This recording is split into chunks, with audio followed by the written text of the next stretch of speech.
Hey, we should be ready. Well, I hope everything's working.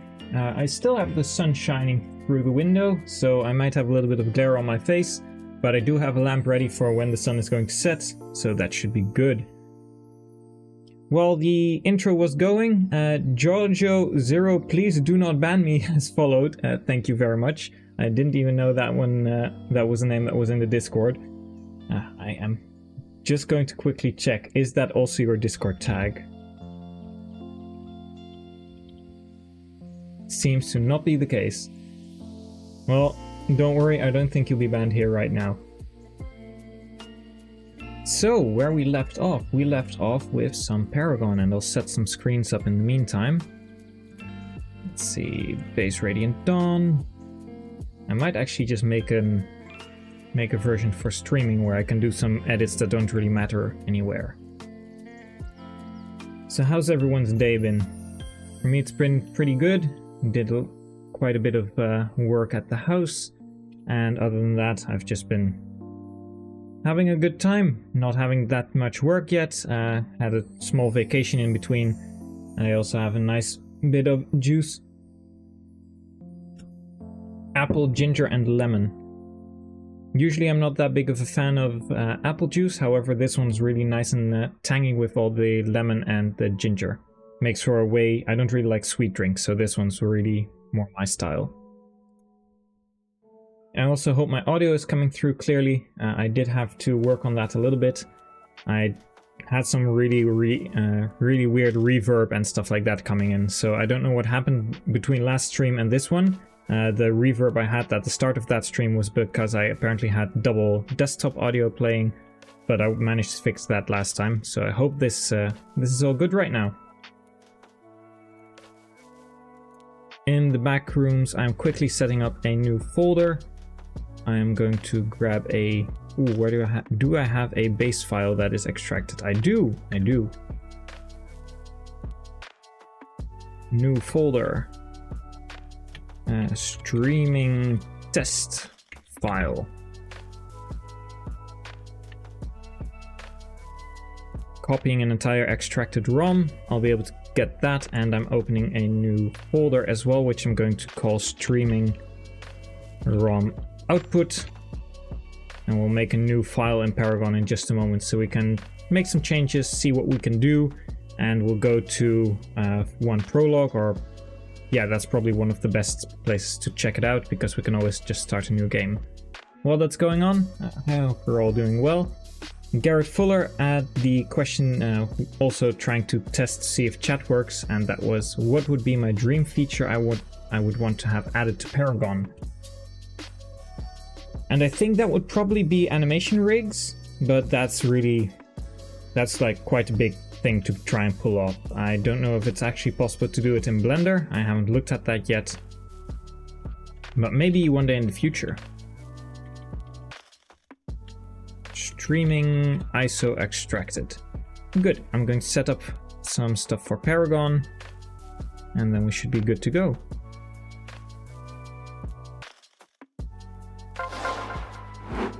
Nice, it's all going well.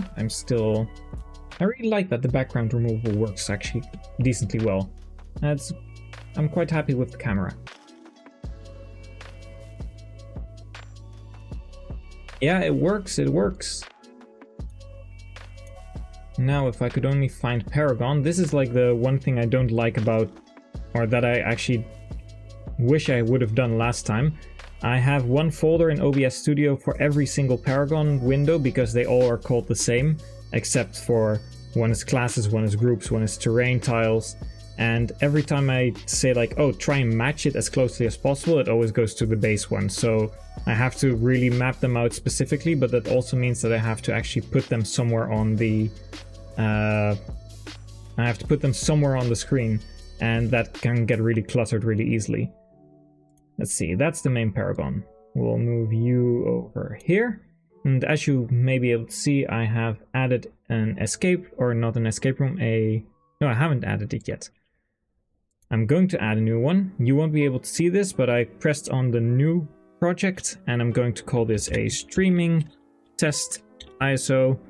Maybe I can actually add this one. not a display capture, window capture. Paragon new.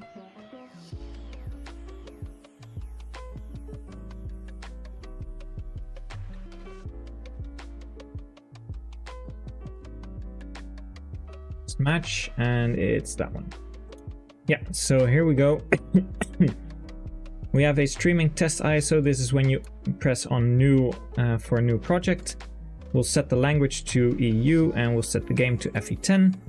And for the directories, I'm going to add these and I'm going to remove this one again, but now you'll just be able to see how it works. I'm going to quickly disable this so you can't actually see that much into my folders. Let's see, hacking tools. We have the project almost set up. Let's see, where are we? I'm getting lost in my own folders. I always set up an extracted file. And when you go to the extracted file, then you have to direct it to the files folder. Whenever you extract an ISO, you have to direct your, what's it called? The directory for getting all the information for Paragon. That has to go to the files folder, and then when you have your output folder, your output directory, that one is for your new folder, which is your, in this case, streaming ROM output. Whenever you make changes, Paragon will save them in there and you can just copy and paste them over. That way you still keep your base ISO, you'll be able to have a backup, and then you can keep your edits and your ROM separate. So now you should be able to see I have a streaming test setup. And there we go. Also, thank you for the setup. I actually spent quite a bit of time on that. I plan on having something extra. You can see the cursor on my window, but you see the two, let's see, yeah, you can see the two arrows above me. I can actually change those as well. I don't know if I can do it right here, right now. Yeah, turn wheel. I also have some, I can shift them. However, I haven't made it work completely yet. That's something that I'm planning on doing. So I can actually change the arrow wheel. I'm going to try and make it so that once I have channel points activated, that I'll be able to have chats, be able to spend channel points to switch the arrow, see where it lands, and then every arrow can point to one of those little Fey heads of the sprites, just like what I had in my soldier video. And I'll have a folder for like all the Arcanea games, I'll have a folder for all the Radiant Dawn or Tellius units, and you'll be able to spend channel points on where the arrow goes and then which custom icon is going to showcase. So the base would be Marth, Ike, Alm, or Celica, like it'd probably switch between the two. And then once people spend channel points, they could set it to like Arcanea, Catra, or Shadows of Valentia, Pala, or Zehark for Radiant Dawn. Whenever, of course, a character is in Heroes, because I can't make them custom all the time. I did do that for the soldier video. I did it for Lear, because Lear wasn't out at the time. I spliced up, I believe, Julian's hair and some blue-haired dude, but I don't remember who it was. It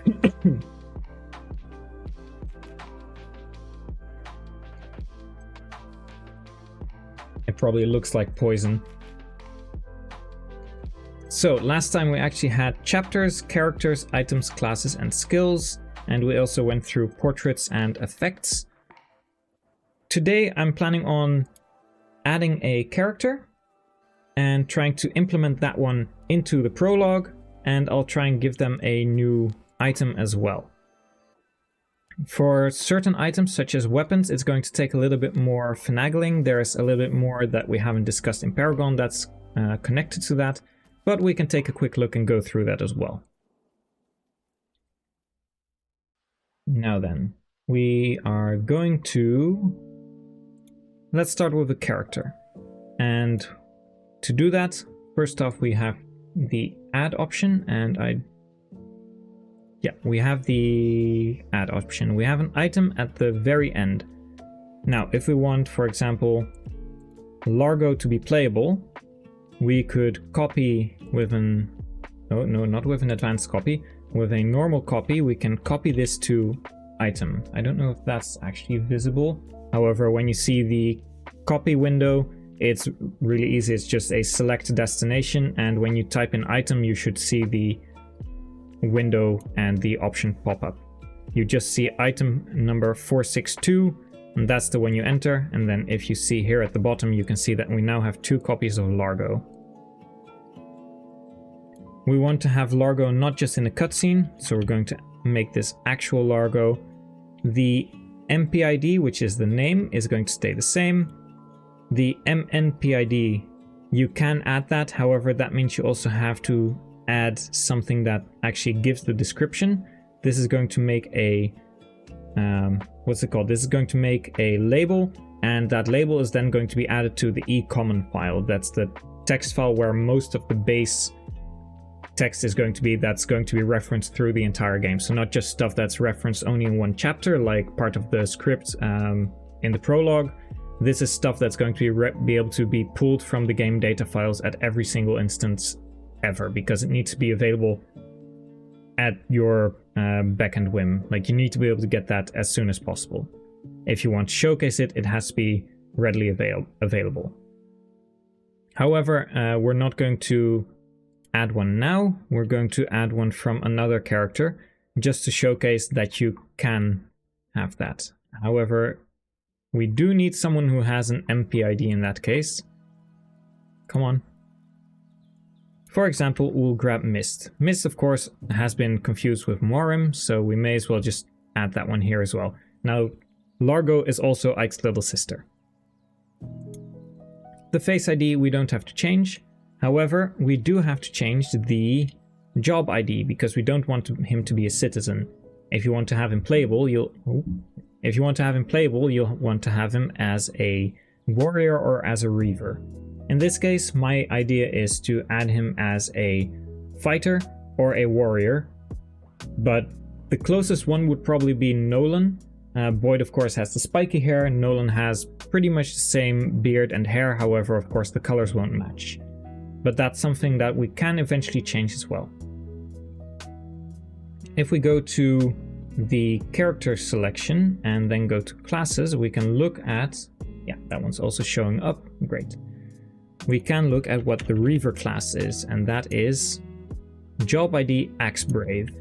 So we copy that and we go into the job ID and we paste in job ID Axe Brave. I don't know what kind of affinity Largo has, but I'm going to stay consistent. And I'm actually going to quickly check what Largo has as a Path of Radiance unit. If anyone knows, by the way, in chat and can tell me immediately, that would also be great. But I think I've got it pretty much. Here we go.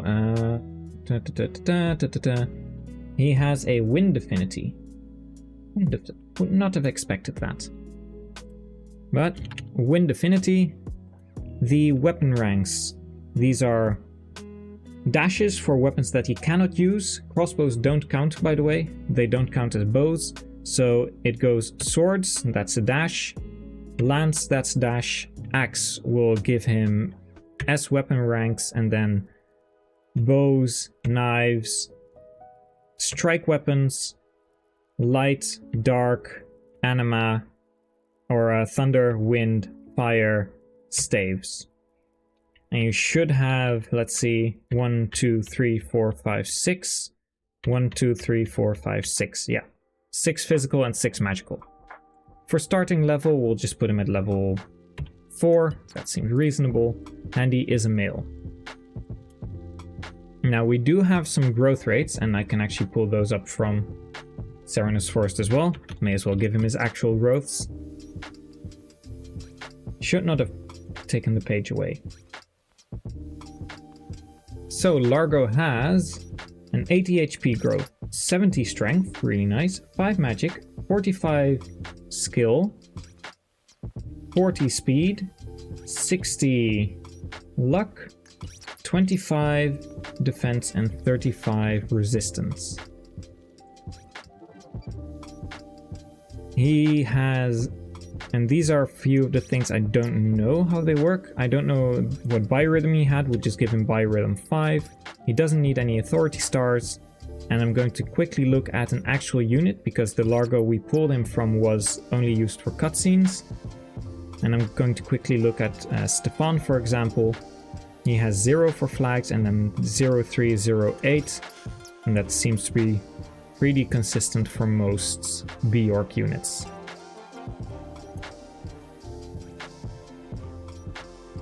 So if we go back to Largo, 0, and then 0308. I don't know what these are for exactly. I may have thought of it last stream, but we talked about so many things I don't remember anymore.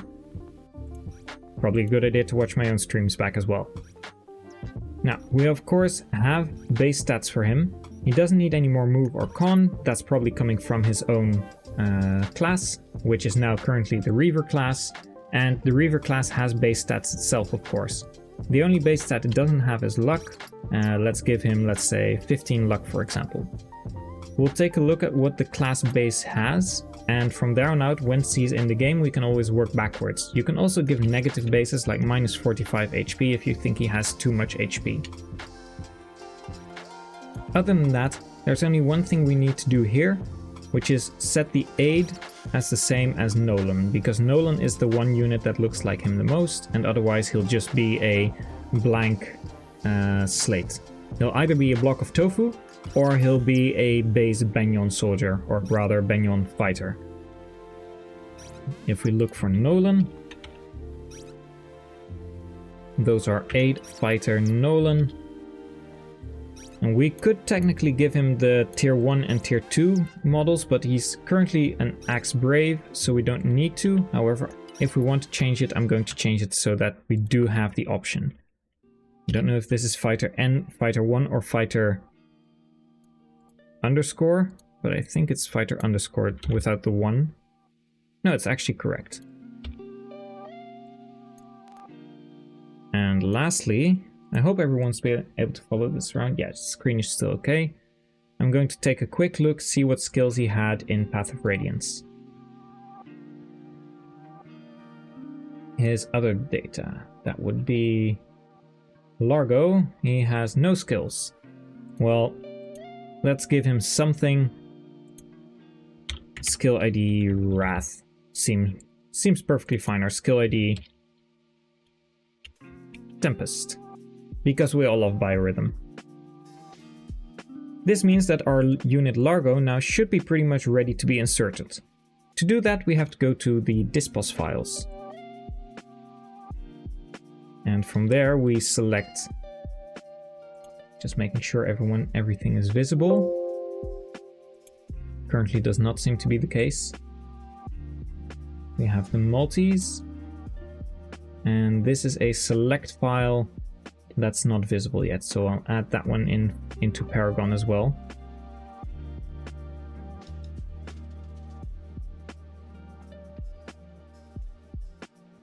Paragon,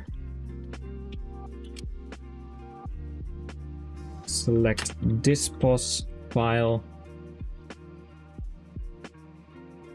Yeah, there it is. That should be automatic. Yeah, that is fine. That must match. And now you also have that visible. We're going for the BMap 01H because I'm working on normal or hard mode right now. And we should get a big window. Yes, there we go. So there's two options how to do this. I'm going to do it with the Micaiah one for now. Or should I? No, I'm going to add him as an enemy first. So to do that, we just add an item here as well. And what I like to do, just to copy most of the things, I'm going to copy the latest soldier because he has the most recent data. And then I'm going to copy, here you can see 78.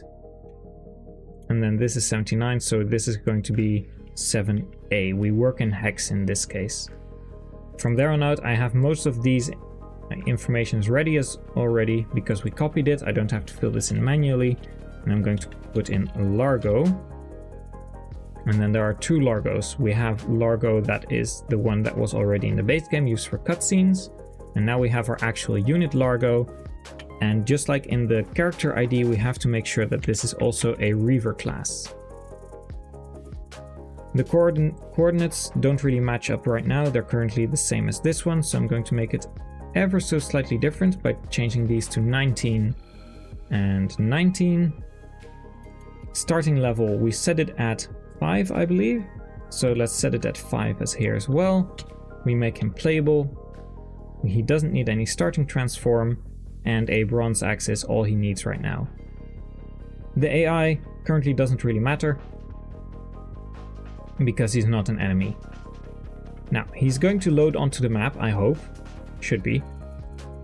But if we want to have him stay as part of your playable army, we'll have to do some scripting for that. Now, we're going to save, and you won't be able to see this, but if you have your output, you should now see a ZMap and an FE10 data file. I might actually be able to showcase this, but I will window capture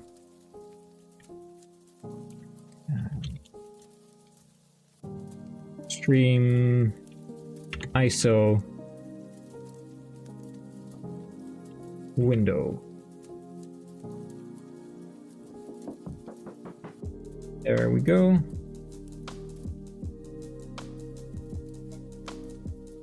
That's what you should be able to see. And we're going to copy this. And we're going to put it in the files location. You'll see what it matches to. Streaming test file. We go to the extracted, data, and then files.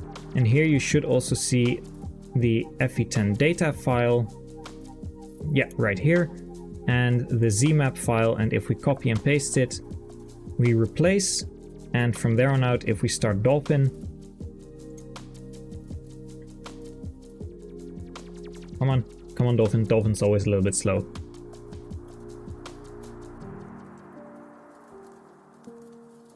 We will open, and I must not forget that I don't have this ROM selected currently, so we're going to quickly search it. File system main, and you should be seeing a window in just a moment. Yeah, there we go. This one isn't necessary anymore. Now, if we have the map, we'll go to Start Chapter, Prologue, and on the map, I hope we'll be able to see some character called Largo. That will be the goal. Prologue under grey skies. We'll skip the cutscene for now.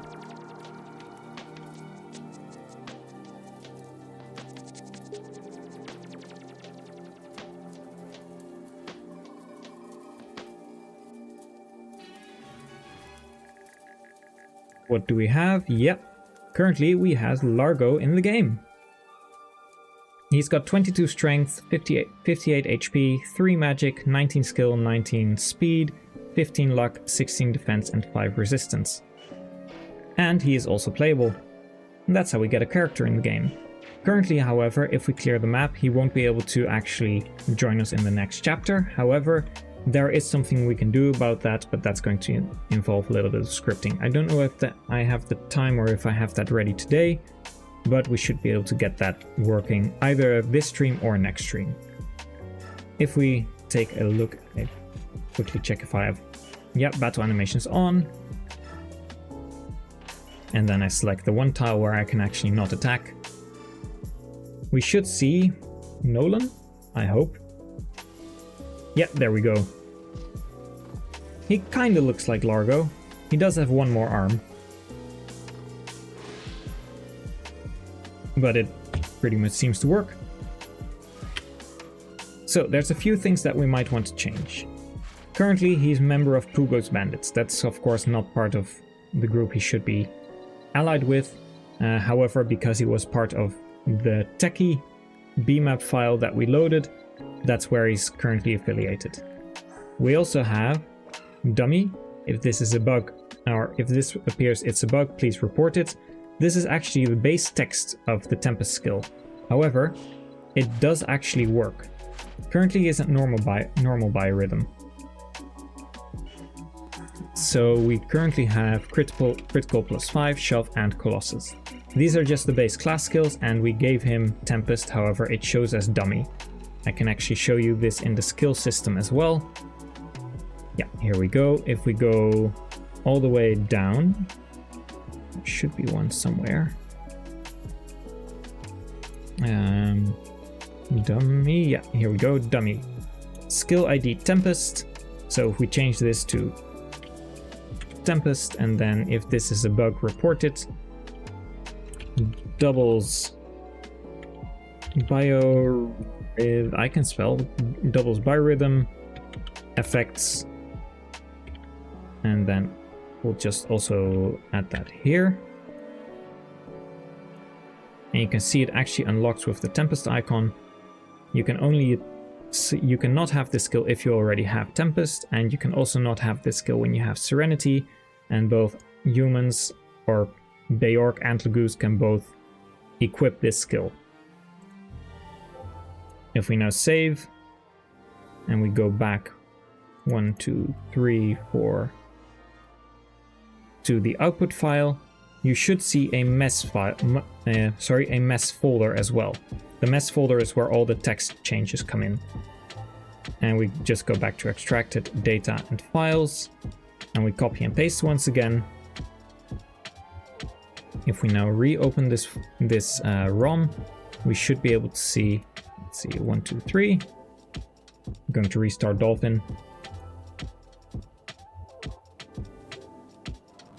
And I'll get to your question in just a moment, Garrett. Start chapter. Oh, I'm pressing B. That's not supposed to happen. If we now go back, he should have Tempest. As we can see, it doubles biorhythm effects. So,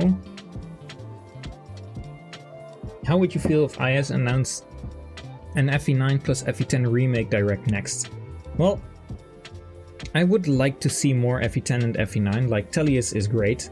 However, I think they're not going to do it, and of course I'd be kind of sad on one hand because I put a lot of effort in Daybreak and I want it to be the best it can be.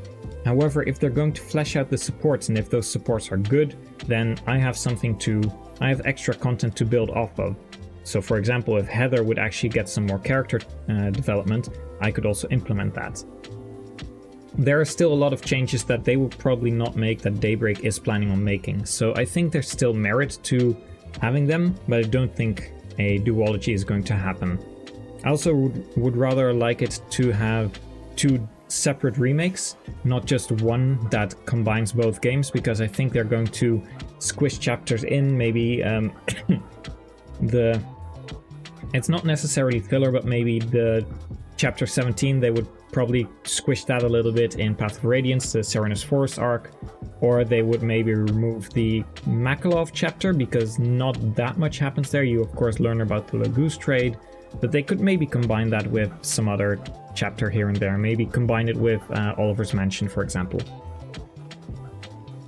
And I'd rather have them be 2 full games instead of just one that's compressed to fit into a normal playthrough for a game, because both games together are quite long. I feel the same way about FE7 and FE6. Yeah, Daybreak still has a lot of changes that they probably wouldn't make, like cooldown system wouldn't happen.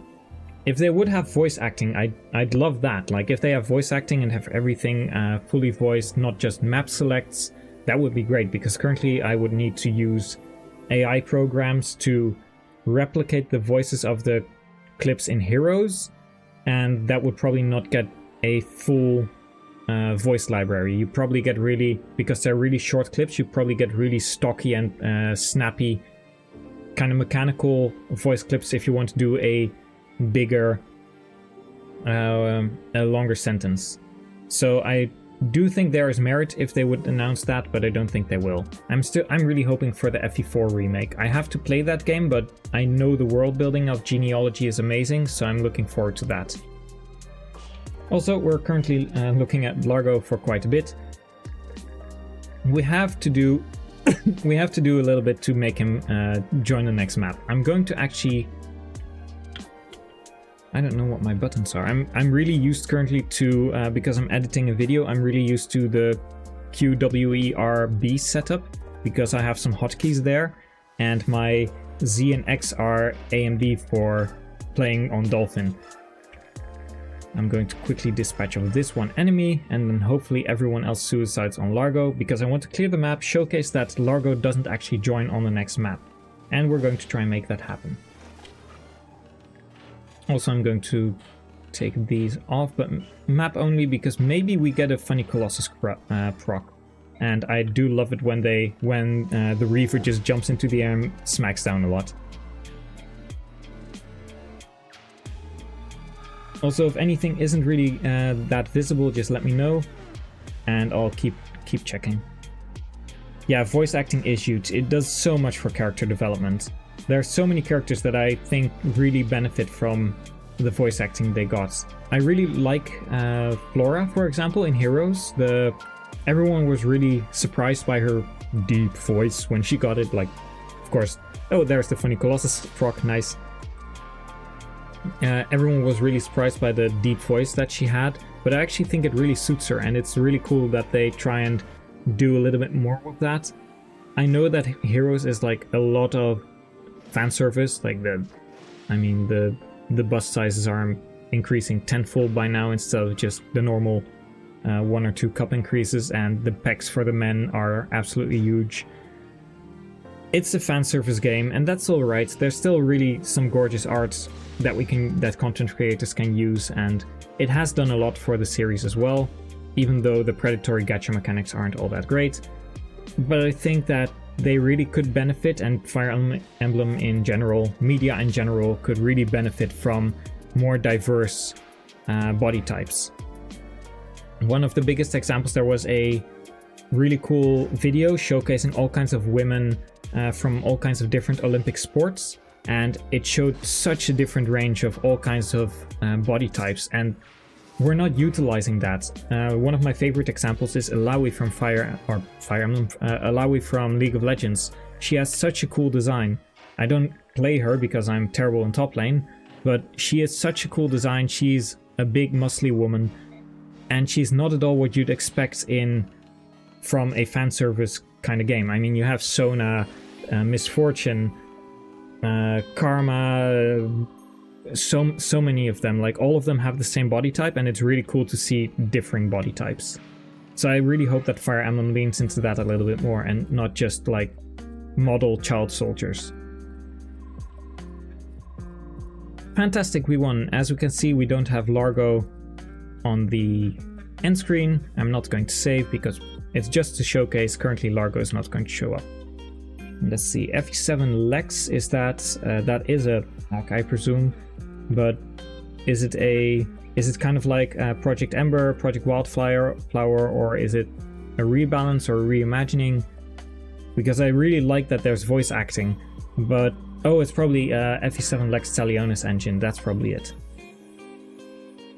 Yeah, it makes a massive improvement, I can imagine. I haven't played it, but just knowing that Rebecca and all those other characters... Oh, hey, cool. Can we actually see him? He does show up, that's cool. Okay, so there's a few things going on here. He does show up, so he's part of the main character group. That's good, because he has the he has the blue unit color. However, because he's not part of the bitmap, let's see, if we make just a small change, in, let's see, 102, that is chapter 1. Yeah, you should be able to see this. Here we have Mikata, we have Micaiah, Edward, Leonardo, and Nolan. We don't actually have Largo here. Also, we don't have Leonardo, because even though he's supposed to show up, we cleared the map before he was able to. Yeah, I might actually play the Lex Talionis version. If it has voice acting, that sounds really good.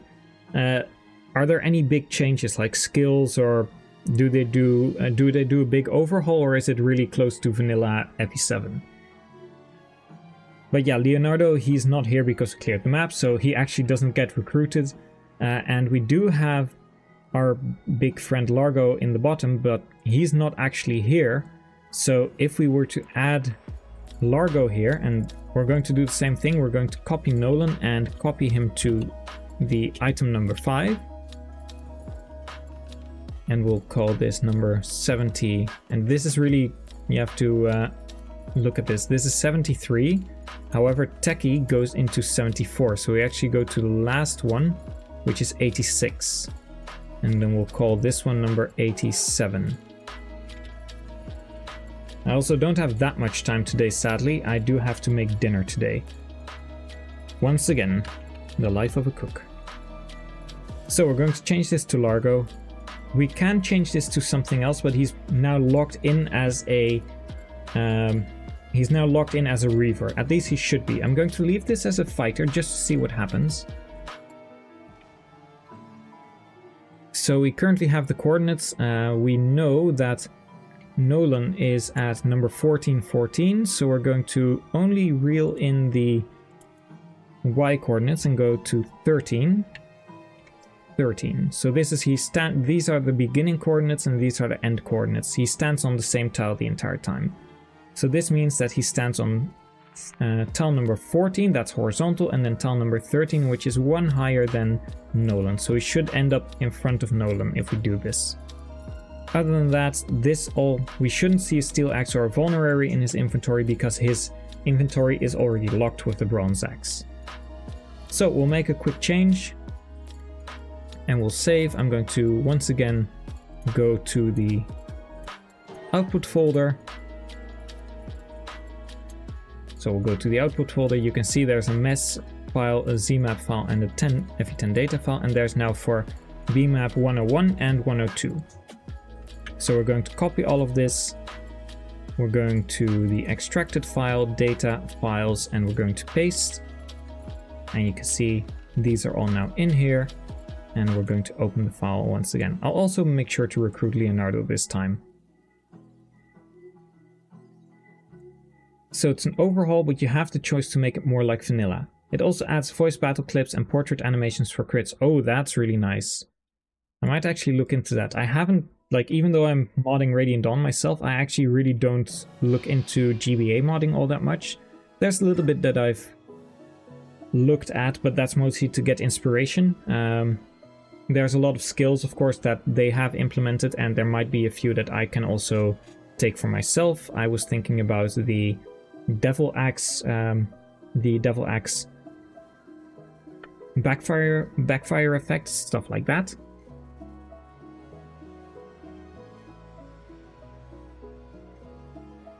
So I'll make sure that you'll be able to see me, because I just had a glass of something else that wasn't my normal drink.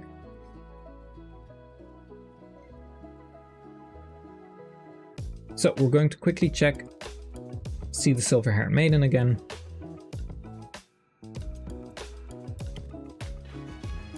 And this is what happens a lot. You're just spending a lot of time making small changes and then going back on those, seeing what you want to modify. Currently he has 15 luck because that was the base we gave him, but if we want to change his base stats, we can do that, because they, of course, currently don't really make sense for the map that we're on. So we'll turn battle animations off because we don't really need to go through this all that much. It's just mainly to see what we do on the next map. Everyone should die to Nolan, but we're going to wait, get Leonardo, and then go to the next map.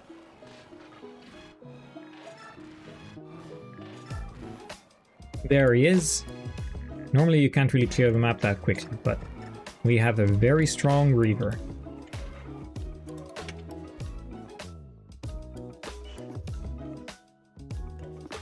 And now what should happen, he should be on the map and we should be able to select him. At least I hope. I hope I know my game as well as I do.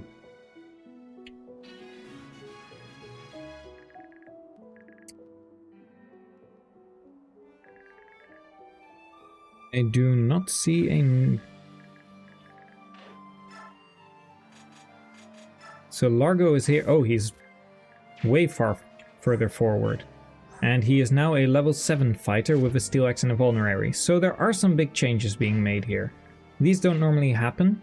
So I'm quite unsure if it's because he's not scripted to be in the file that, or in the segment where we have to actually preserve his base stats and stuff like that. Because currently he seems to be copying over what we actually put in the dispos file. So that's actually quite interesting. We can learn from that, but this probably would require some scripting to keep him the same, because currently he is a normal fighter. And if we go and take a look at combat, we probably don't even have Nolan as his class model. No, he's just a regular fighter. And he's not even good at combat.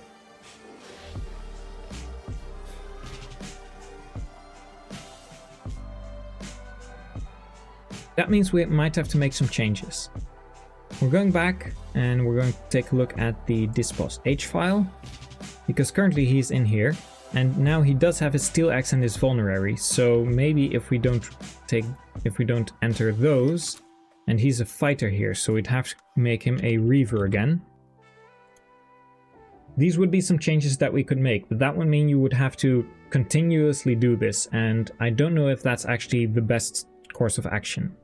So I'll save this so we do have a little bit of progress made.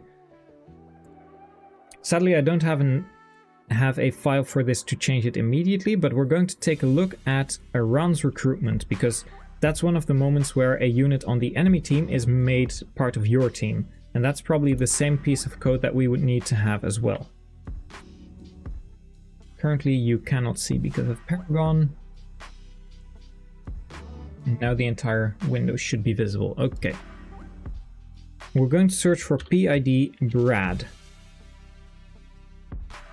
And oh wait, I'm in 1-4. I have to be in 1-3. That makes sense that he's not actually visible. So if we search for PID Brad, we have 6 instances. So on turn 2, we load in the dispos rank 10401. That is the file where he and one of those soldiers that spawns with him as a reinforcement spawns. If it is normal mode, the unit move waits. This is a command to make sure that there is a pause. We get Laura, we get Iran. The unit focuses on V0, that's Laura, because you'll see the cutscene where it goes to her and she says something like, "Oh, who could that be?" We wait. She rotates to V0, rotates to V1, and it takes 200 milliseconds. Another pause in movement. The talk event like, "That soldier, who could it be?" And a small wait to make sure that there is a smooth transition. Then you also have the tutorial run type, but that's where he spawns, and then we go to his next instance, that is callback 08. This is a talk conversation. Callbacks are very important and they can happen per turn, and there are also a few that have like 0x and then a number. 0x7, for example, is something that happens after every single interaction. That could be after an attack, after waiting with a character, pretty much after ending any action. So we have Laura and Brad, and then there is something that has to happen. Talk event join, we get the entire conversation, and then we have unit transfer to force by PID. And it transfers Brad from 1 to 0. And that is probably what we need to keep on. We need to run that script on the, the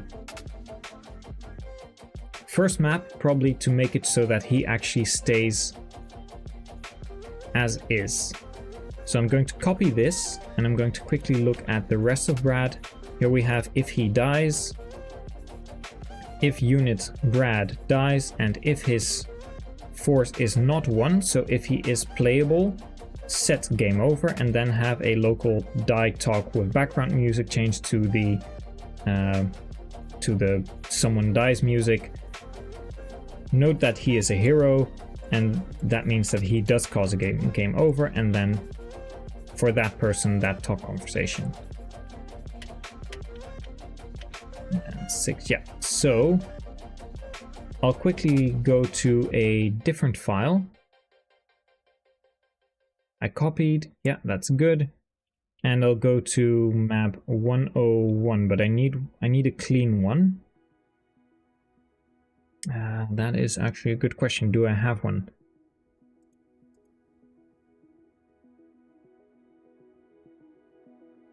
Just give me a moment. In the meantime, do I plan on plan on making Largo playable for Daybreak? I actually have been thinking about that. If it would be possible to remove one of the arms and not make it look all that weird in the model, then maybe, but it would probably have some weird, it would probably have some requirements. Like I have thought of that. I have thought of making Largo playable, but it would depend on if it's possible to get like a Nolan recolor with a missing arm. And then it would also, if that would be possible, if he would be playable, it would actually have like a rather strict, convoluted, weird way of unlocking him. So not every playthrough would actually manage to do that.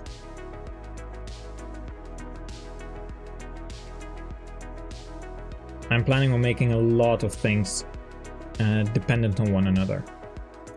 I actually have a campfire account, and I'm going to map out the entire Tellius timeline for each character as well, and then from there on I'm going to see where the inconsistencies are, like Astrid, who says she has brothers and sisters, and then in Radiant Dawn she suddenly says like, oh, I wish I had a sister. I'm going to rectify all those mistakes, and then from there on out I'm also going to map out what happens through Radiant Dawn and see where I can have conversations, and then with those conversations make sure that there are differing paths that you can take depending on the supports you unlock, stuff like that. Now to look for a test file.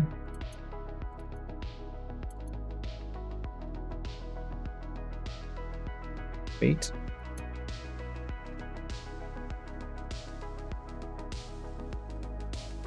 I'm going to open a quick notepad so I don't lose this, and then I'm going to add a script editor.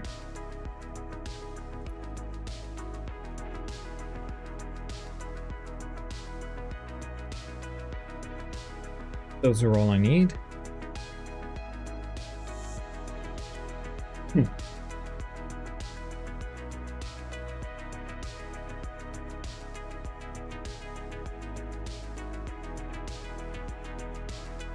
Yeah, that's good. Okay, you should be able to see this on screen. Yeah, there we go.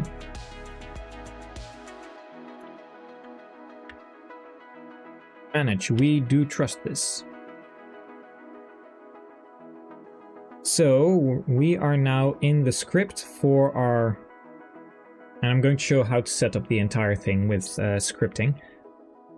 But we are now currently in the prologue file. This file is for our new streaming test ISO, or rather for my streaming test ISO, and I'm looking for something that happens on specific turns. So event.turn. For example, we can see where Nola or Leonardo is recruited. Oh yeah, this is fine. This is on turn 1. We set the victory condition. We can add our callback here, and we're going to actually change it a little bit. So we're going to also make this an event turn, and then we're just going to copy paste this.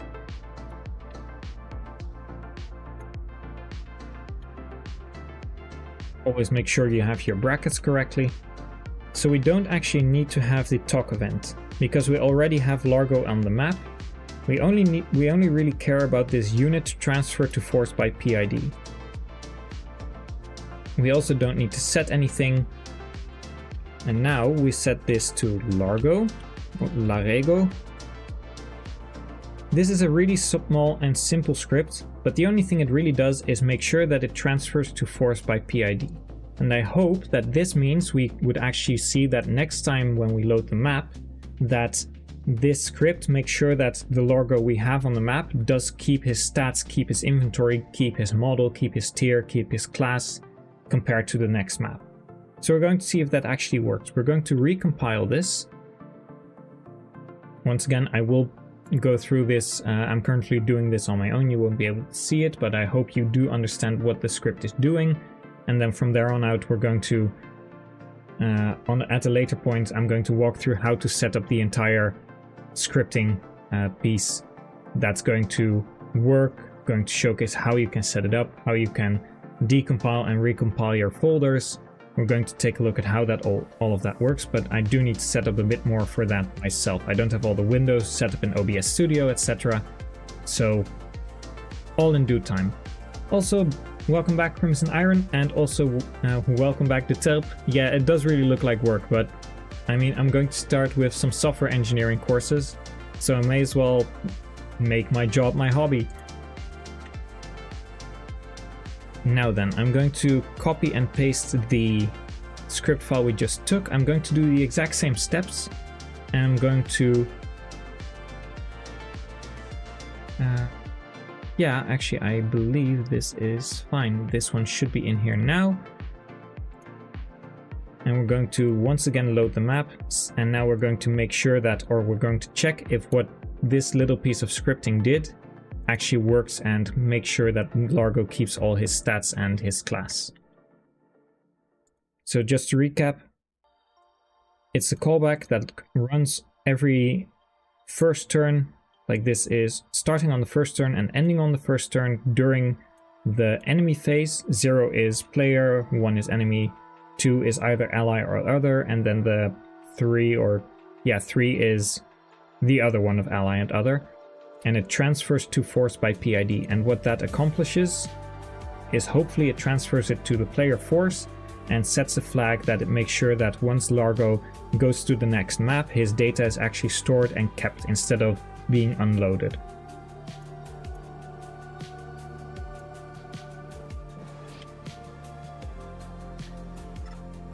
Oh, that is... oh, no. That won't do, that won't do. Wait, wrong one. You're not supposed to see that.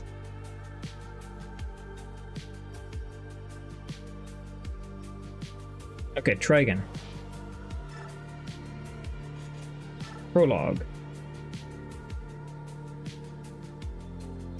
Also, thank you for the compliment. I am really glad that everyone is so excited about Daybreak.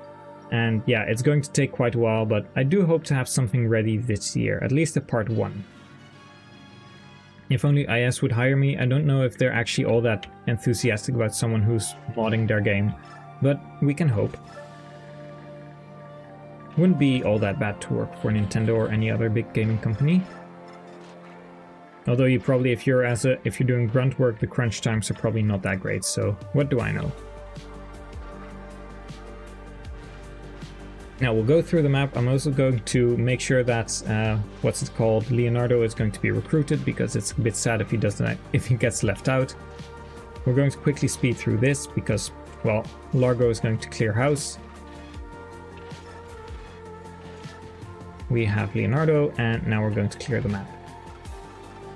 And what we're hoping to see is that next time he still is on the map, but he keeps his bronze axe. That's the biggest change we are actually going to look for.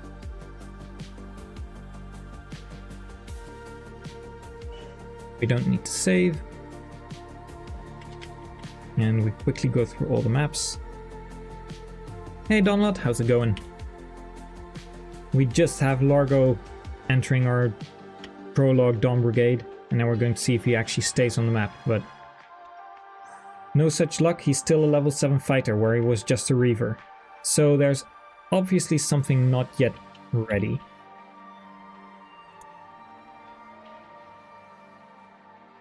The unit transfer to force by PID is apparently not doing what I was hoping it would be doing, so there's some other piece of script that we would have to work with.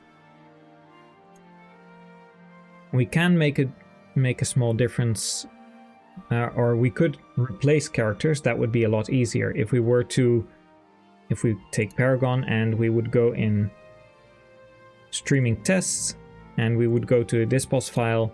We should be able to go and, for example, modify it so that Leonardo is the new the new Largo. And then if we were to go into the scripting files and we would just replace every single instance of Leonardo with Largo, then we would also have the same effect, but you'd lose a unit by doing that. So trying to add a unit is going to require a bit more scripting, but if you want to really have the Dawn Brigade use different units, you would be able to take every instance of PID Leonardo in this section of code and then replace it with Largo. Or even worse, you could go to characters and we could probably... Oh, no, I'm not going to drag Liliana around. You could, for example, also make this PID Leonardo and then make Leonardo PID Largo, because this is what it's always looking for, this PID. That's the first thing that it looks for.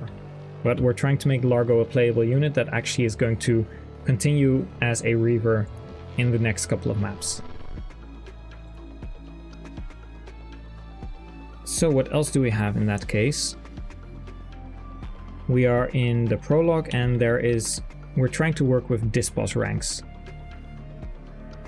So what we could do is we could look for any instance of a dispos map and see if there is a kind of group that they are a part of.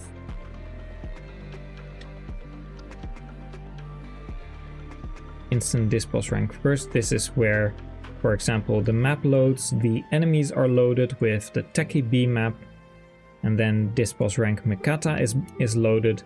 There's a walk direction. We get Mikaya, we get Yune. We loop this effect, which is where Yune flies away. We then fade out, we wait, and we focus on Pugo.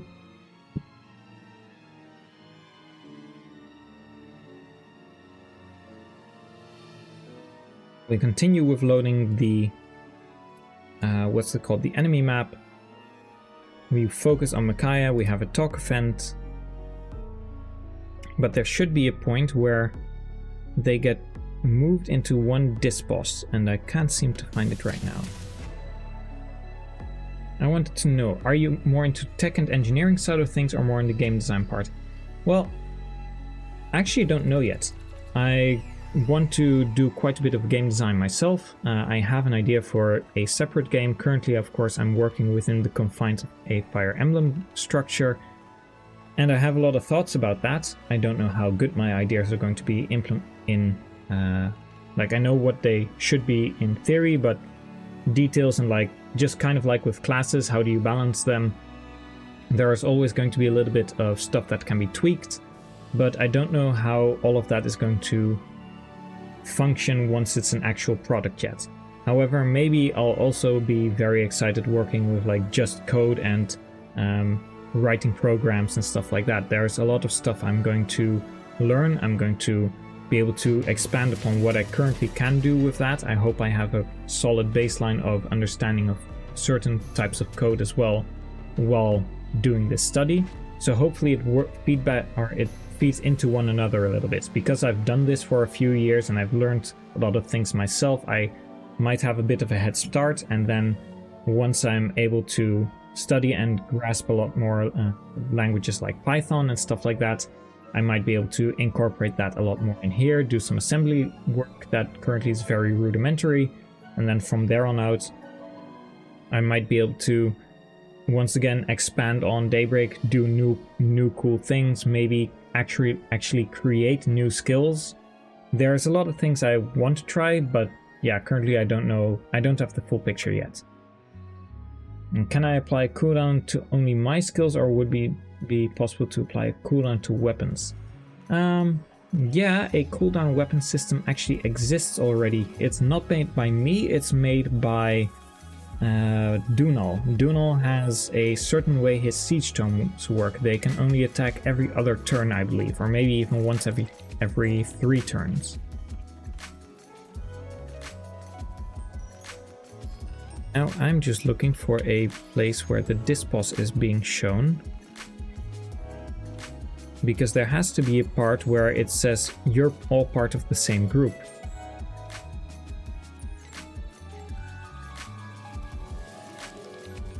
Maybe it's this one, I'm not sure. Like a lot of these things I understand what's happening, but very specific functions like EV array dispos and then this 0 and V40 are not all that, like I don't know the specifics of those yet.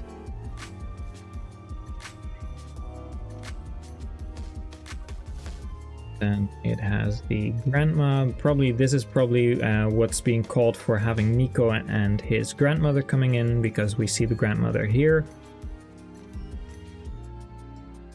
And there's another dispos event, units escape.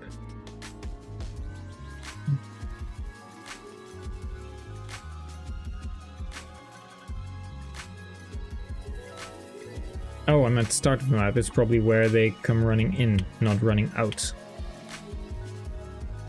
So the last one, dispos continue rank, and then dispos. Okay, the last one seems to be where Leonardo spawns in, and Leonardo is part of a different group at the start, so he should be joining somewhere, but I don't see it anywhere. It's actually got me quite stumped. Hey, it's Giorgio. Giorgio0, please do not ban me. I saw your follow, thanks for that. I don't know if you've been lurking here the entire time or if you went out, had a drink in the meantime, but thank you for joining. Hope you're doing well.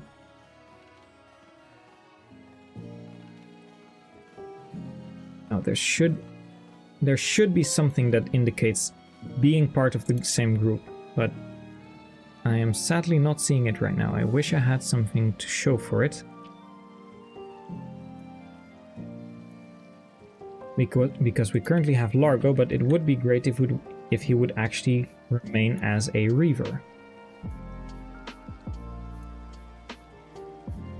This is also one of the issues I've been running into with the Part 3 endgame. You still have the problem where some of the units, like for example Tormod, Morim and Vika, I would like to have them be able to at least be in that selection screen, because they really need a little bit more availability, or a lot more availability, and they don't show up, and I don't know why.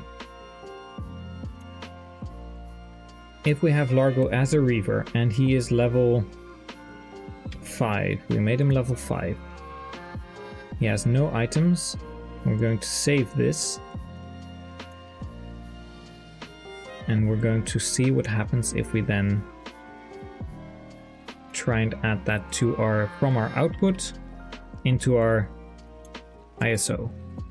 And this is the easy part about when you're copying and pasting every single time. It's very easy because you can always use Webafu to rebuild the ISO afterwards, but it makes editing the file so much quicker and easier this way.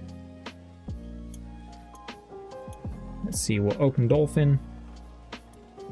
Have a slight delay.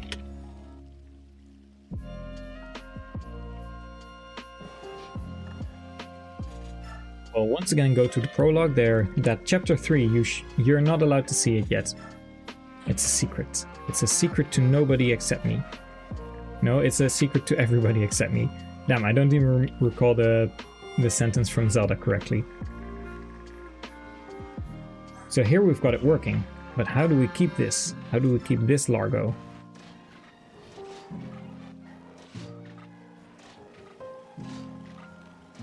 There's a lot of skills I actually want to keep, or items that I want to maybe put a cooldown on. We could go for certain weapons that need to charge up, or maybe slaying weapons could actually give a benefit. Like if we had a slaying weapon, it might actually speed up the cooldown for skills, or we could have weapons that only do certain things that would only do maybe get extra crit on enemy phase or something like that. And will we have time to show how we can add VFX to weapons today? Yeah, that's something we can do. I mean, we've added Largo in today, so we can add some flair to the bronze axe.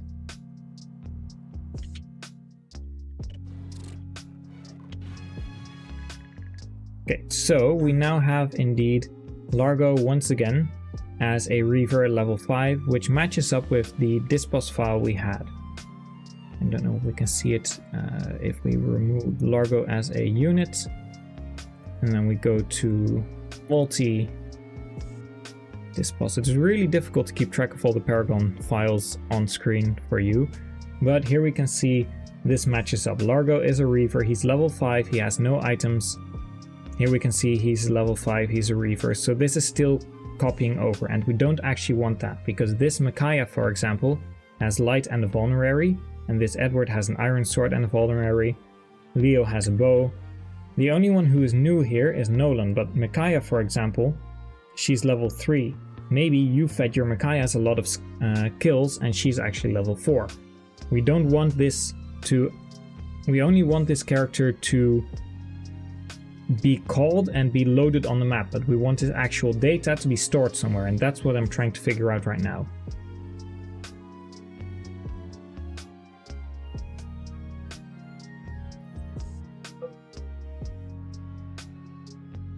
Just a little bit of light.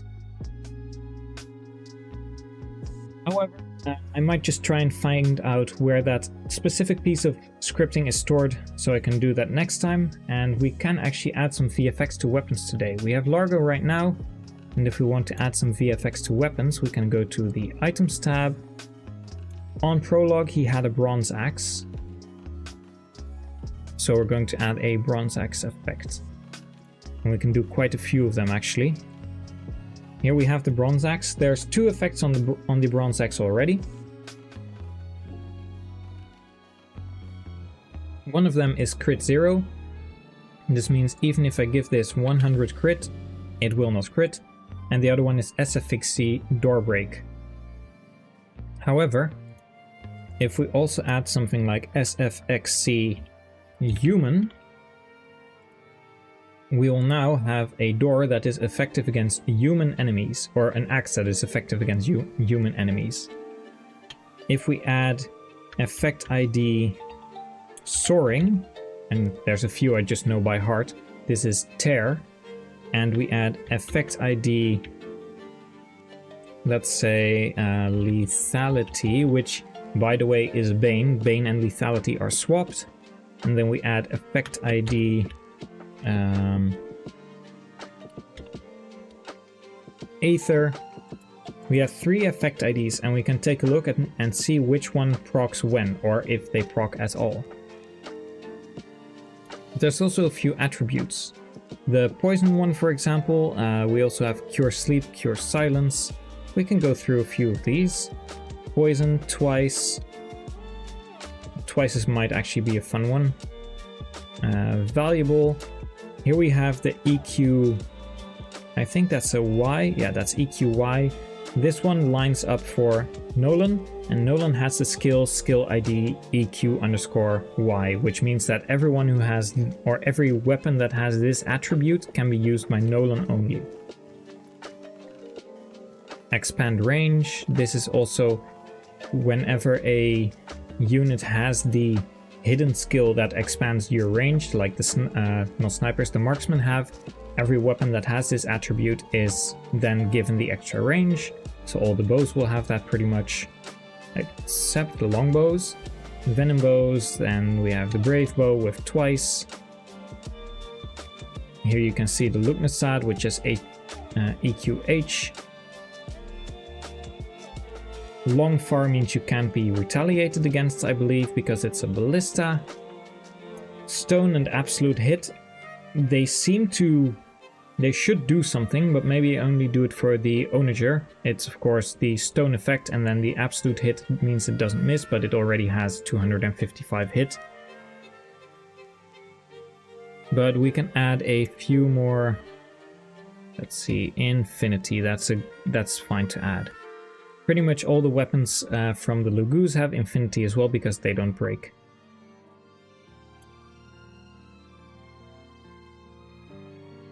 Or rather, seal steel, that's one. This is the lock, which most famously is on the Amiti. So we've made a few changes. We're going to save, and then I'm going to copy and paste once again.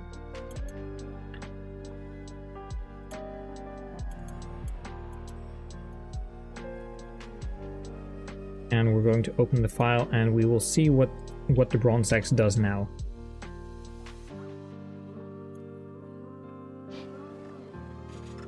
Go to the prologue.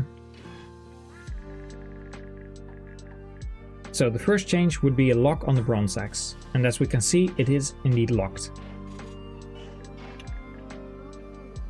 Quickly make a save state. We have enough enemies, but you can see it's currently effective against humans. It does 34 damage, and as the enemy also has a bronze axe, it's also effective against us, but we of course are a bit bulkier, have a bit more hit and a bit more might.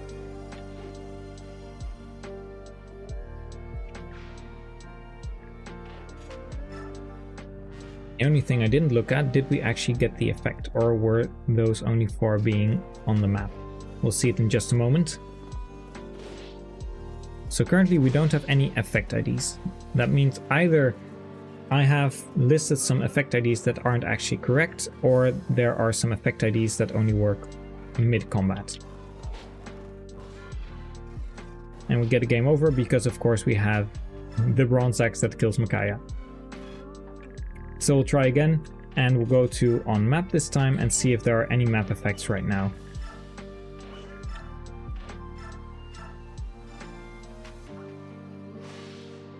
Yeah, we get the Aether effect. So that's one that we have on map, but that means we still don't have any effects currently during combat, which would be best to have. I mean, it works for my Flame Lance and for my Bolt Axe, so let's take a look at why these aren't actually working. I'll also remove the human effectiveness because, well, I don't want Micaiah to die every single time. Oh, I missed this one. What's your opinion on the card items? Always felt they were underwhelming to use. Yeah, they definitely are underwhelming. We can actually give a quick look to the cards. Let's see, we'll go down here. And just for fun, we'll add the SFXC human on this one. I can spell. And on the Reaper card, we will add, for example, twice. And then on the Demon card, we will remove the crit and we'll put crit 100.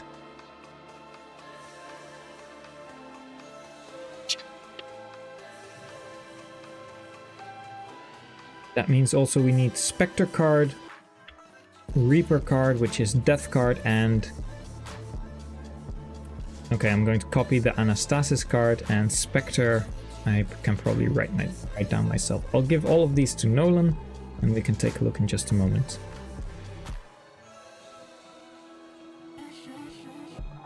So we have Largo. We're going to give him an Anastasis card.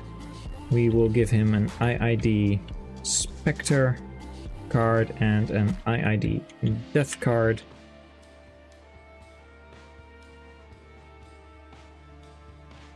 And now we're going to take a quick look at the effects and see if I had written down anything incorrectly. This does mean I have to go through this entire list. It'll take a little bit, so please bear with me. I don't know if you can actually see that. We don't need the items anymore. Yeah, there we go. So I would like to have effects. Here we go. This is probably why this is effects.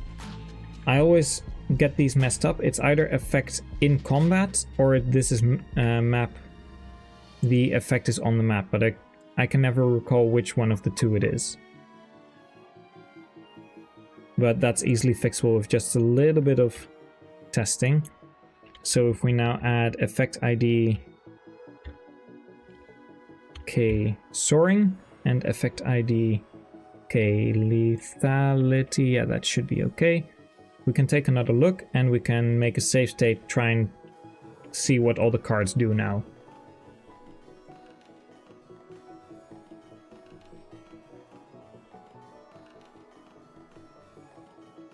Once again, going to the output, you should also now see that the FE10 effect folder is visible. We now have 4 things we modified, and it's very important to keep track of those. I usually just copy all of them because mostly I make changes that impact all of them. And now if we open up the ROM, we will see that Largo not only has a bronze axe, he'll also have one of each card.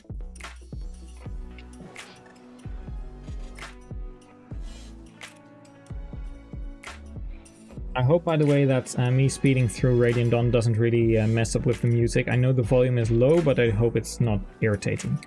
As we can see, the Daemon card, Spectre card and Reaper card are in our inventory. The Daemon card has 100 crit. The Spectre card has, I believe, the effectiveness versus humans, and the Reaper card should be a brave weapon. So we'll see what happens.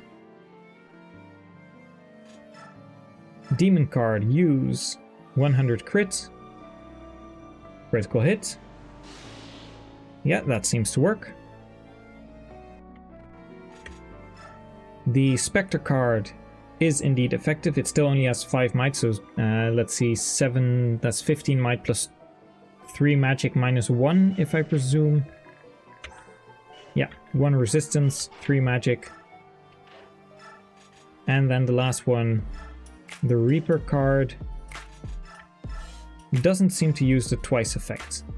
So it might be that this one doesn't actually do anything. Oh, no, it does actually work as a brave weapon. You just don't see it in combat. So that does mean that there's a visibility disconnect between what's shown on the battle menu, because it doesn't actually show the ×2 for items, but it does work as intended. And lastly, we also of course have the bronze axe, and we can take a look, see what the visual effects are for that.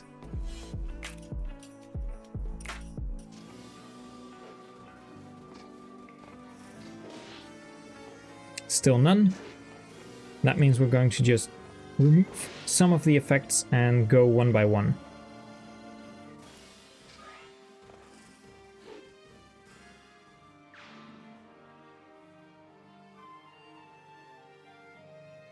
If you make a new Thunder Tome, it doesn't display the battle animation. I know what that is actually about.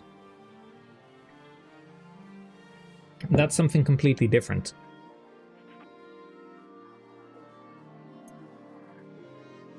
So I'm going to, I'll stay on the what's it called, the bronze axe for just a moment, and we'll go into adding a new weapon as well. It might be that effect ID and 1 and 2 are cancelling each other out, so I'm going to just keep this one as lethality, because I recall being lethality the one that works for my venom weapons, which are repurposed to be dark magic.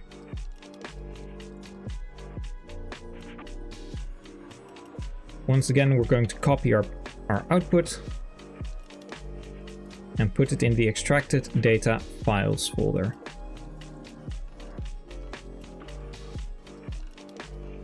We will open Radiant Dawn again.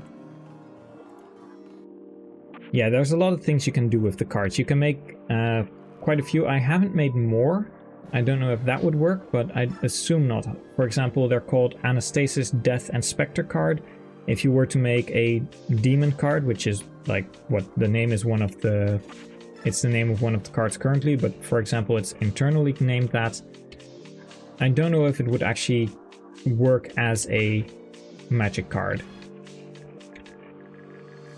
So we'll take a new look at the bronze axe and see if the two effects were cancelling each other out. We should now see the Bane effect. I hope so, at least. It should become a little bit darker. Oh, we're getting Colossus, so that seems to override it. Okay, try again.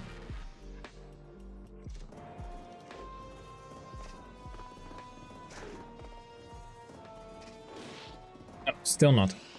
Then I'm going to quickly take a look while this is playing and see what I did in Daybreak, because I know that there are save, close, open Daybreak, because I know that there's an item that I did this for and I can't recall what I did.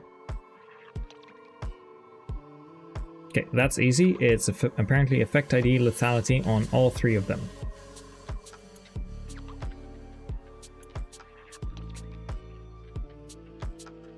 So we will go to streaming tests, items, and we go to the bronze axe. Oh, it might actually be that crit 0 removes. We'll see what this does. Maybe it's because it doesn't work because it doesn't have any crit.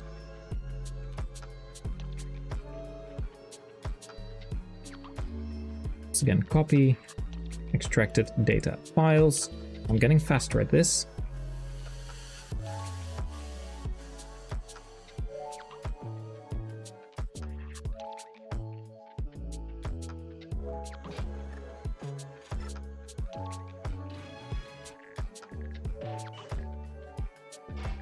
Save state, and I think we will have... Oh yeah, we have 100 crits. That of course is also a thing. But now we should have... Still none. Maybe the bronze axe just is kind of like Fates, where it doesn't do any effects.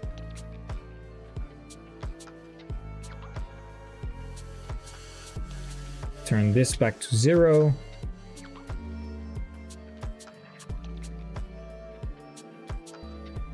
Very interesting, because I know that this works always when you're trying to showcase something to other people. It just doesn't work.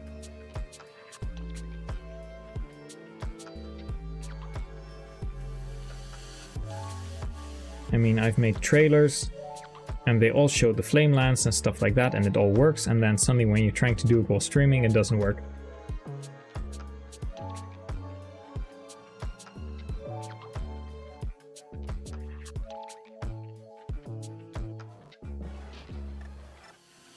Oh, that's the wrong one.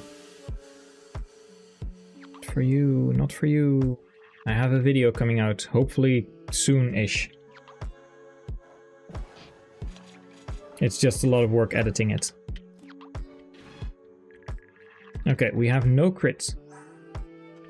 We have a bronze axe, which has effect ID lethality on all 3 effect ID labels. So can we now get the effects to actually play?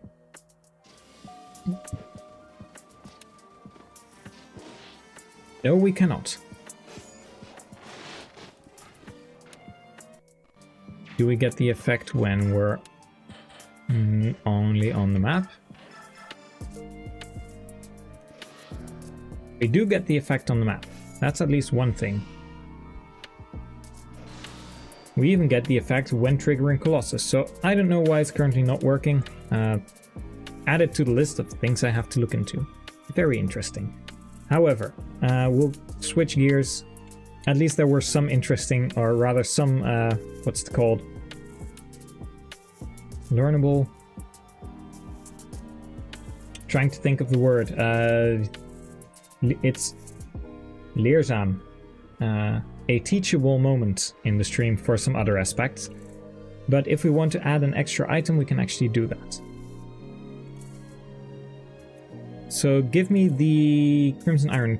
If you could tell me what exactly you added. You added a copy of a Thunder Tome. Just regular Thunder Tome, I presume. And it won't display the animations. I presume you were trying to make something like the Surge Tome from Engager or something like that?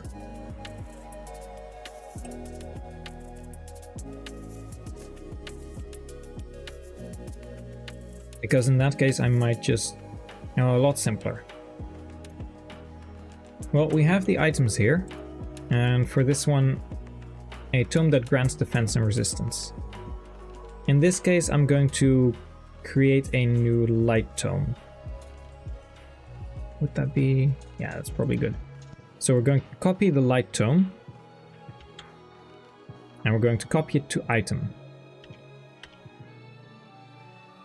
because if I want to add a custom weapon, I also of course need to have a custom weapon in here in the first place.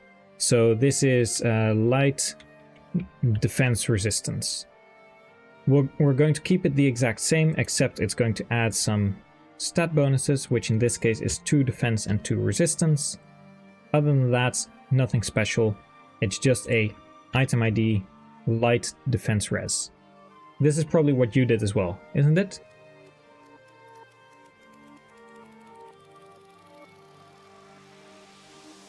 Okay, yeah, just making sure we're on the same page. I'm going to add this to Micaiah, which is in one prologue. Micaiah. Add light defense res. And we're going to save and close. I'm just going to do this to show everyone else what you were having trouble with, and then from there on out we're going to fix it.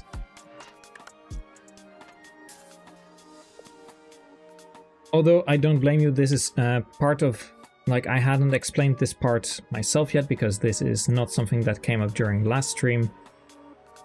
It's just one of the pieces that you still have to do before the weapon actually works, and it's all in Paragon, so it's not, damn it, it's not something that's difficult, it's just something that you weren't told yet, so don't feel bad.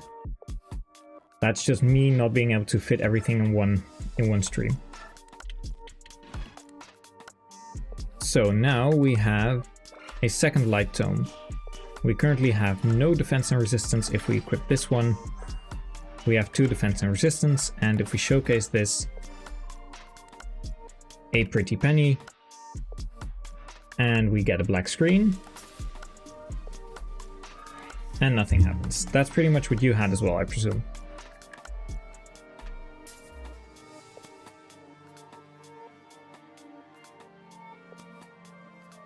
Okay, to fix that, and I hope I have all the Paragon screens for this ready. I don't think I do. We are going to... Which one are we going to? The battle weapons. And it seems I don't have a screen for that yet, so I'll just add one.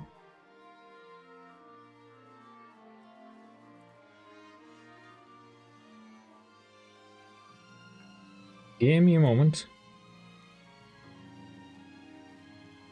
Window capture. Paragon battle weapons.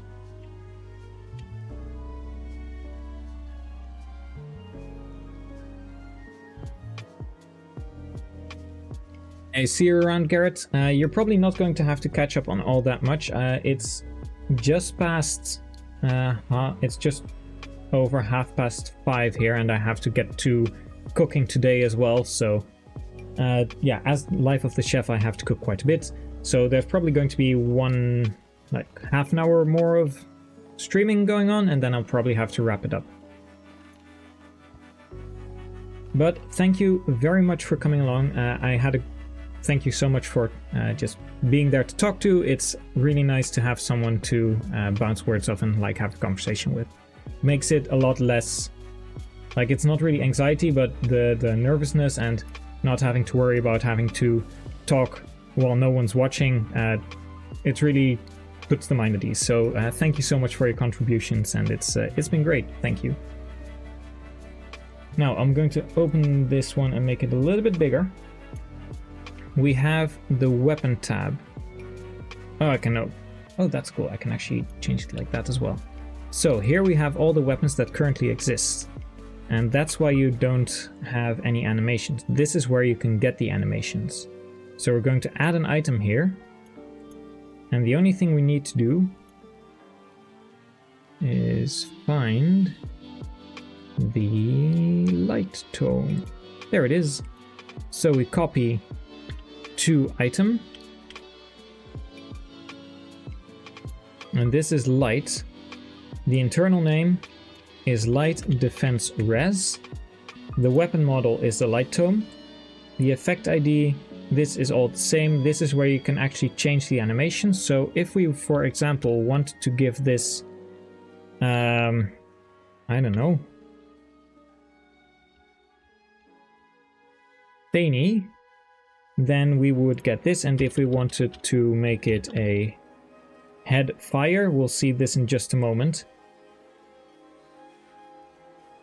We will now see that this is actually going to make sure that we will, that this will have a flag and an entry that we can see that this light defense res tome that we've made, that the game actually knows to recognize it and it can attach models to it. Yes, the internal name is the item ID, except for the item ID underscore. So if we were to save this,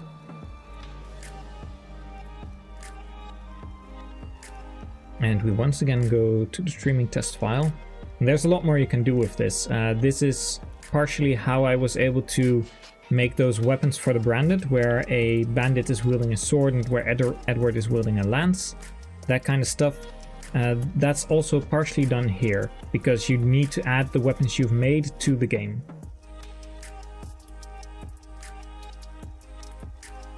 I'm going to remove the effects. I'm going to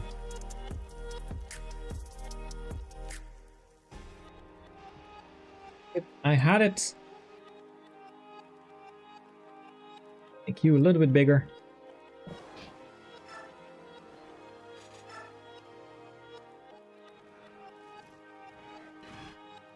Okay, Micaiah has 2 weapons. And we're going to save state. If we attack with the normal light tome. Yeah, pretty girl like Micaiah, yada yada yada. This isn't... Everyone knows what this is. It's a regular light tome. You'll see right now above her head, that is the effect ID head is light, and then the light tome comes in. However, if we now act with the light tome, which is light defense res, I should have renamed it to something else. But this is our new tome, this is our new weapon. It should have a fire effect above her head. Yeah, there's the fire effect, and it now has a tiny animation. And that's how you can add an entirely new effect to the game. And that also might be how we... I think that is also how we can fix our bronze weapon, now that I think about it. Because we have, of course, a bronze weapon here, but I haven't given it any effect IDs. So we will go to Bronze Axe and we'll plug in, let's see, Bronze Axe, effect ID lethality, effect ID underscore lethality, or we'll make this one Bane. And now our bronze weapon should work. It's been a while since I've done this. The VFX for cars would work on a normal spell. I mean, we can try. But I think those only work on map. But we can take a look. We would have to search for them. I don't remember if I did this before. Actually, I can just look through the items. Cards. We'll go for this one. So we'll give this one. The problem is this one probably does not have an effect ID with a K. The K is for the combat. So this should probably not work. But we're going to try, and otherwise we can also see if it works if there is an internal, but I don't think there is an internal version with like a K in here. But we're just going to see what happens.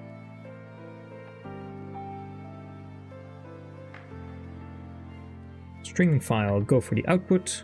We copy the contents of the output, and we're going to extract it, data files, and we will reload our ROM. The first thing we're going to try is the Bronze Axe. The Bronze Axe should now actually have the lethality, or rather Bane, but internally lethality animation. Once again, I hope Dolphin isn't too loud for you. It should be really, really quiet, but it's second time streaming in a long while. And you currently can't see anything because I have way too many windows open. Glad I actually looked at that beforehand. Okay, bronze axe. This should now have an effect tied to it. The map darkens. Nope, still nothing. Still made a mistake somewhere.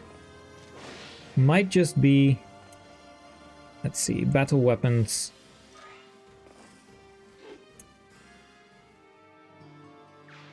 Battle weapons, bronze axe. That it needs to be in this one. We'll take a look at it in just a moment. However, the more interesting one in this case is going to be our light tome. Come to Papa. And what happens is... Oh, that is very cool. We actually have extra dark magic in that case.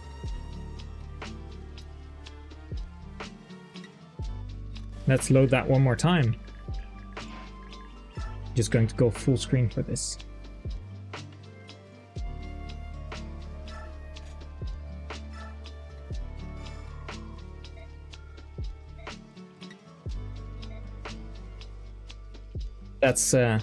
That's pretty nifty, if I do say so myself.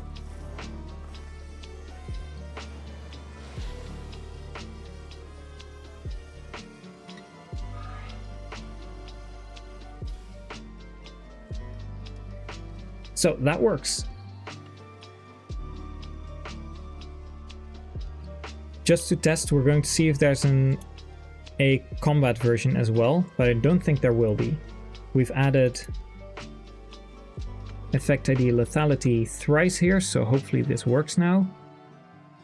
Actually, I'm going to change it just because I know that I spelled it right, but I'm just going to change it to Bane because Bane is... I can't possibly make a mistake with Bane this way. And we'll go to our light tome. We'll add... First off, we'll add a K. This will probably not do anything. And then we can also check out the other animations. That makes it a lot easier for me as well, because I don't actually have to add a few recolored animations for... Oh, that's one file too far. I don't have to add recolored animations for Balberith and all kinds of other tomes, because I have a few extra in there.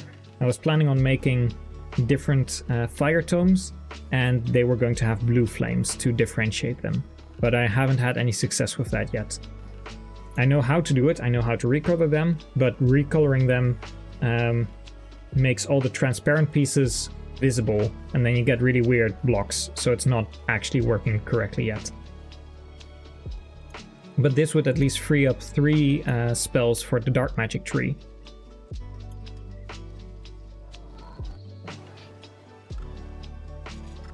We can take a look at the spells for the spirits. So this should probably do nothing, because there shouldn't be an animation for like the combat version of a death card. Yeah, that checks out. There is no animation, so it freezes.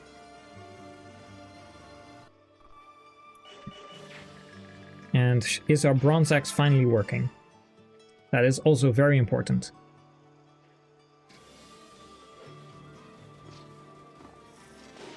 It is still not working. I don't know what I did different with the bronze axe. I'll get it eventually. So we have the Anastasis card. We'll go and quickly look at the Spectre card. And then we'll look at the Death card, and from there on out we'll check out the spirits.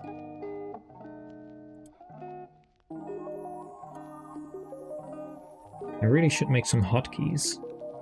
Maybe I can make hotkeys like copy contents of this folder immediately and paste them in there.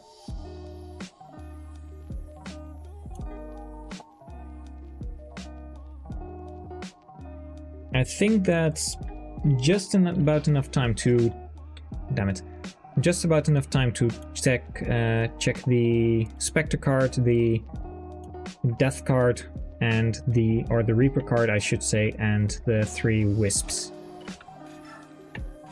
And then I'm probably going to end the stream because I do have to make a big batch of pumpkin and sweet potato soup. Yeah, it might just be that bronze weapons are hard-coded to display nothing at all. I mean, it is possible. You've all probably seen the Fire Emblem Universe video where I had my Daybreak trailer, and it shows the flame lance and the bolt axe and stuff like that. So it's definitely possible. I just don't know why the bronze axe is not working as intended. It truly is a Fate's bronze weapon. It just doesn't allow anything at all.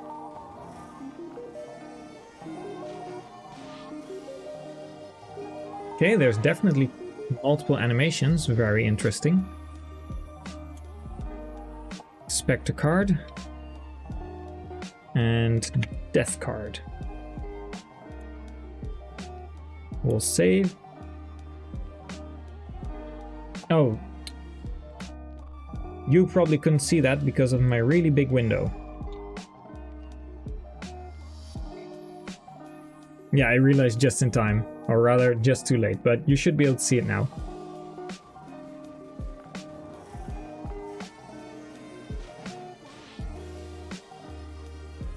It's quite small, but cute. I'd call it actually cute. Okay, we'll go for the next one. This was the Spectre card, and then last one we'll have the, which should be the middle one, the Reaper card.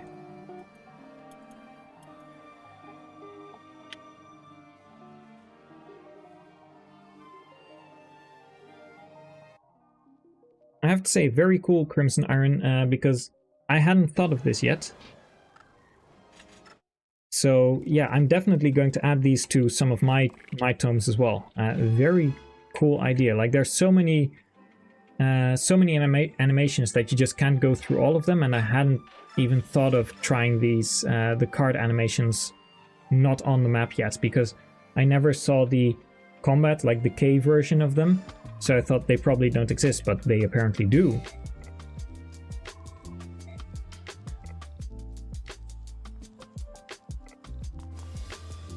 Here's the last one.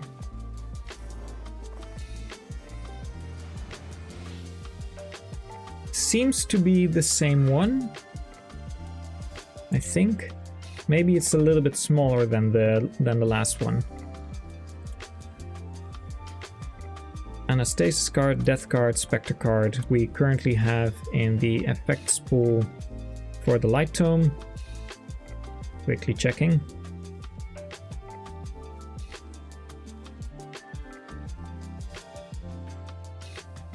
Battle weapons. I was in the wrong one.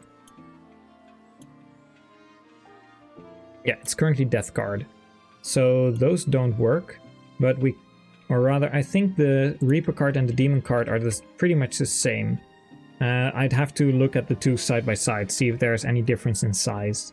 But the effect, like the tornado that goes up, is pretty similar, at least. We are going for the... Where are they? Items. Tail.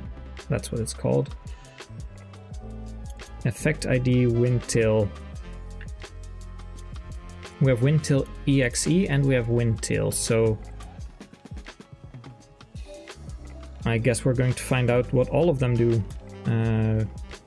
Effect ID, we don't need that twice. Effect ID Windtail.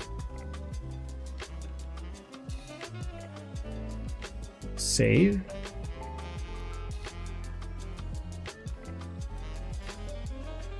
So what are we expecting? Are we placing bets that this is going to be an unseen animation, or are we going to say that this is probably a placeholder one?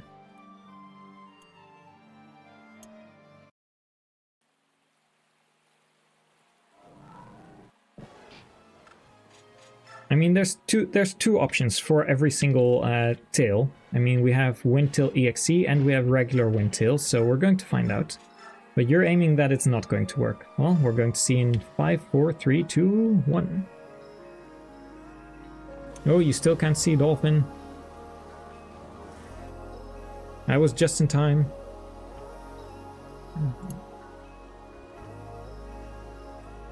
Combat weapons. Go back down. Yeah, now Dolphin is always on top. That is new.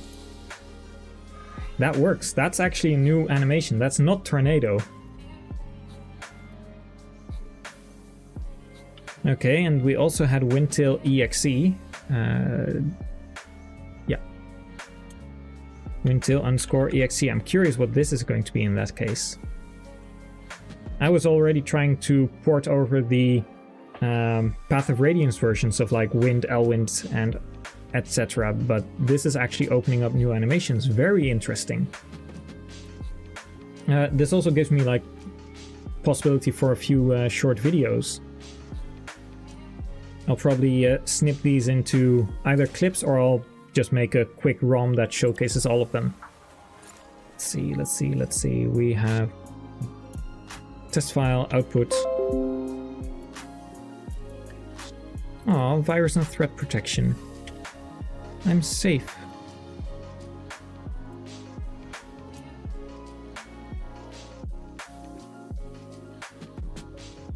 Okay, so we're now going to try the windtail.exe.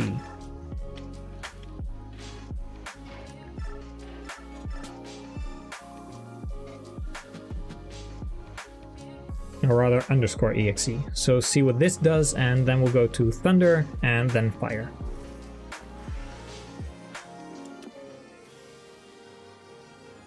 That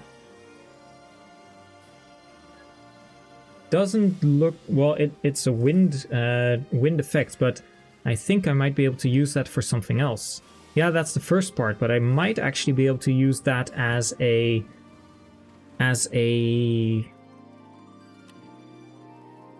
thing for the freeze stat. Like, it really looks like you're... Oh, I think it also crashes the game. Oh, that's a shame. I think you need both parts of them in that case.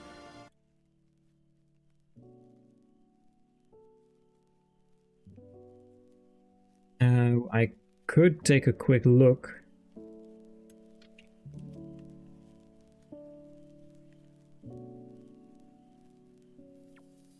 You know what? I'm going to make this a little bit quicker. Windtail.exe. I'm going to... I assume this is all Thundertail and Firetail. Yeah, Thundertail, Firetail. Okay, so this is Thundertail.exe.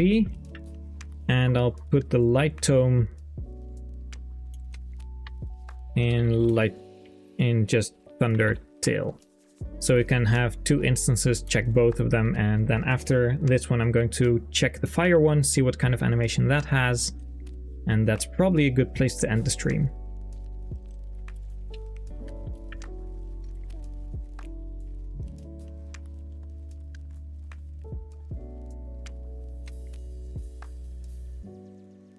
Okay, we're opening up Dolphin. Second to last time, unless I make a big mistake by clicking the wrong save file again. But we don't. So we'll make a save state, and we have... This, I believe, is the Thundertail normal. And then the EXE, which should crash the game as well, is probably going to be our light defense res tome.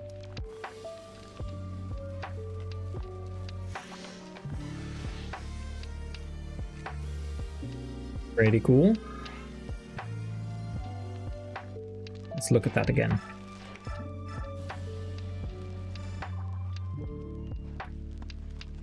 Because that's not the same as the other animations. Yeah, it might be used as a head effect, VFX. I really like the little sizzling electricity that's at the end. Very cool.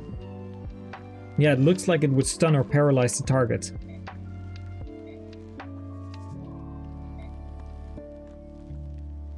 And we're probably going to crash the game here, but we'll see what this does. Same idea, and yeah, crashes the game. Or rather, I see the Ruffian, it just doesn't go any further. So this might indeed work as a head animation which spawns above Micaiah. I guess we'll do the last one, Firetail. Firetail, and you know what? We're going to do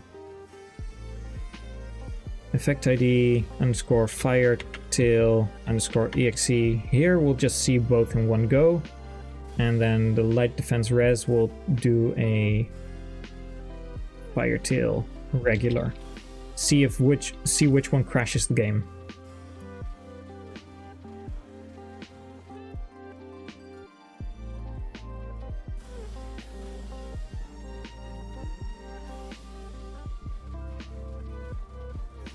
Test file, ROM output,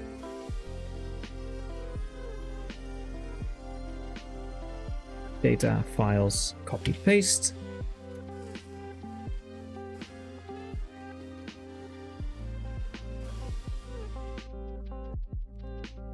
And it's going to be the last one.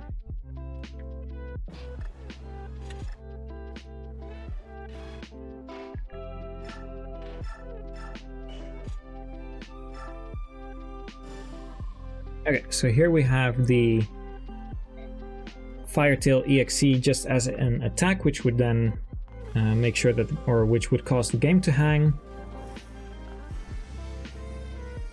That actually could work as a fire effect, just regularly. And crap, I don't remember which one is which. Currently we have, okay, we need the other weapon. And now we're also going to see if it actually works as a head one. So what happens now?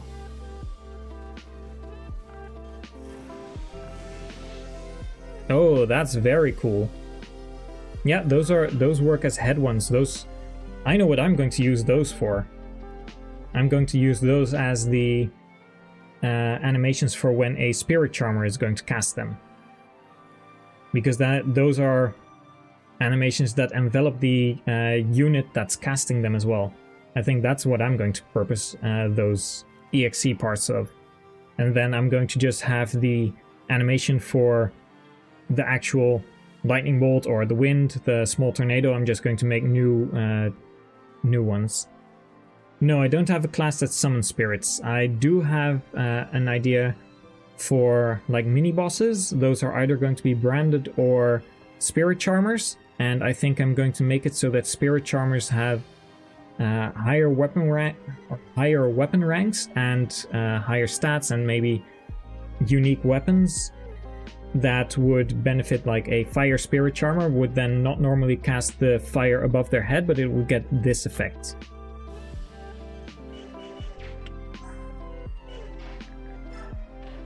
So, for example,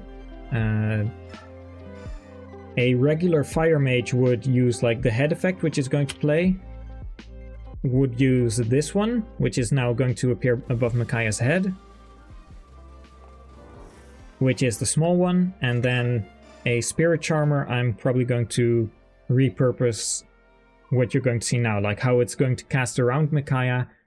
I'm going to make it for spirit charmers to use that effect probably. I think that's what I'm thinking of doing now, because they seem to, like, spirit charmers are stronger, so they would be able to cast it more vividly. And maybe at one point I will be able to make a spirit summoning class. Would be cool to have someone like cast something that appears next to them. Well, not just you, but I learned a lot today as well. I'm going to make some notes and I'm going to add these to Daybreak. Yeah, you can replace all firehead like by this. That's like, it might become too much. That's why I was thinking of the spirit charmers. Maybe also whenever you reach tier 3 as a playable unit, you might also do it from that point onward. But that would require scripting as well, because you need to differentiate which weapons units are holding. You can't really change the effect ID. But yeah, we learned a lot today, so not just you, but me as well. For anyone who is watching this back, well, those are some cool custom animations you haven't seen before. I'll probably make a video about this as well, hopefully soon, and we'll have some new animations and some new tomes to work with, some new dark magic. And well, I'm going to take a look through the game, see if there are any other animations that might work like this as well.